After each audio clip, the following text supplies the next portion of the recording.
My name is Dr. Sagrika Sharma and I am working as a senior medical content writer at Ganesh Diagnostic and Imaging Center. तो आज हम बात करेंगे thalassaemia profile package के बारे में। Thalassaemia disease क्या होती है, ये टेस्ट क्यों कराना चाहिए, किन लोगों को कराना चाहिए, इसका प्रोसीजर क्या रहेगा, and why Ganesh diagnostic imaging centre should be the centre of your choice. Thalassemia actually आपका इनहेरिटेड ब्लड डिसऑर्डर है।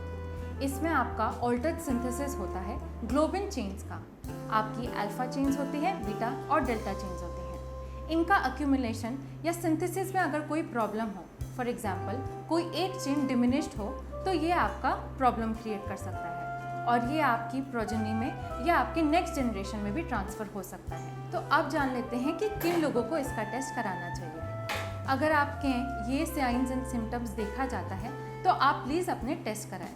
फॉर एग्जाम्पल, इन लोगों में चिल्ड्रन में चिम्पंग फेसिस या चिम्पंग कैरेक्टरिस्टिक्स डेवलप होती हैं। मैक्सिलरी नैरो हाइपरप्लेसिया है, आपके फ्रंटल एरिया में बॉसिंग है, फ्रैक्चर ऑफ लॉन्ग बोन्स देखा जाता है, लेग अल्सर दिखते हैं, गॉल ब्लैडर स्टोन्स होते हैं और कई केसेस में कंजस्टिव कार्डियक फेलियर भी है।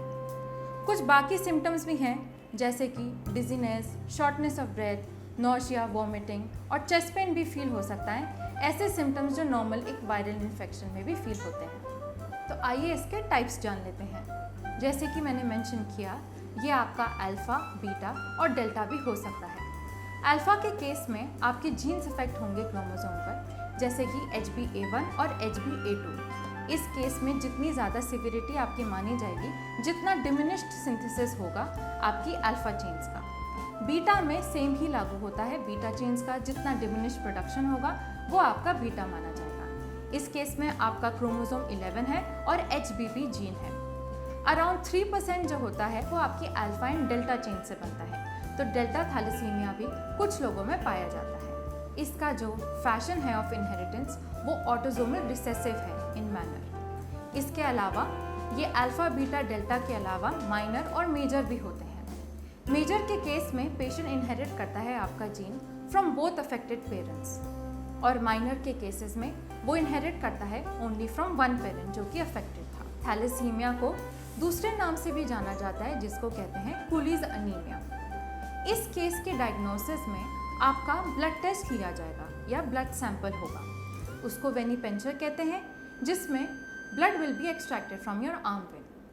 हमारे थैलेसीमिया प्रोफाइल पैकेज में मल्टीपल टेस्ट इंक्लूड होते हैं। फॉर एग्जाम्पल, आपका सीरम आयरन टेस्ट, जिसमें total iron binding capacity test होगा, सीरम फेरिटिन टेस्ट होगा, हीमोग्लोबिन इलेक्ट्रोफोरेसिस टेस्ट होगा जो कोई भी अबनॉर्मल हीमोग्लोबिन टाइप्स हमें बता देगा, और जो सबसे कॉमन है वो CBC या कंप्लीट ब्लड काउंट टेस्ट होगा।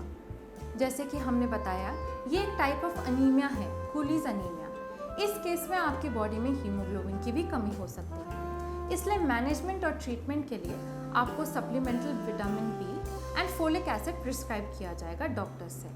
जो अगर आपके ट्रांसफ्यूजन्स होते हैं, जैसे ब्लड ट्रांसफ्यूजन, या आपका हो सकता है बोन मैरो ट्रांसप्लांटेशन भी करना पड़ सके, क्योंकि लिवर और किडनी में इसका असर होता है। तो अगर ये बहुत ज़्यादा डैमेज्ड है तो उसका रिमूवल भी कहा जा सकता है। इसके टेस्ट जो हमने बताए थे, सिंपल ब्लड टेस्ट थे, वो आप करा सकते हैं at Ganesh diagnostic and imaging centre. हमारे यहाँ काफ़ी सारे टेस्ट पे 50% ऑफ है। इसके अलावा हम वैल्यू करते हैं patient safety, security and visitor feedback. हमारे यहाँ काफ़ी ज़्यादा trained technicians and staff members हैं और आप कोई भी मदद उनसे मांग सकते हैं। किसी भी अधिक जानकारी के लिए आप हमारी वेबसाइट को विजिट कर सकते हैं और हमारे नियरेस्ट सेंटर से भी संपर्क कर सकते हैं। Thank you for watching this video.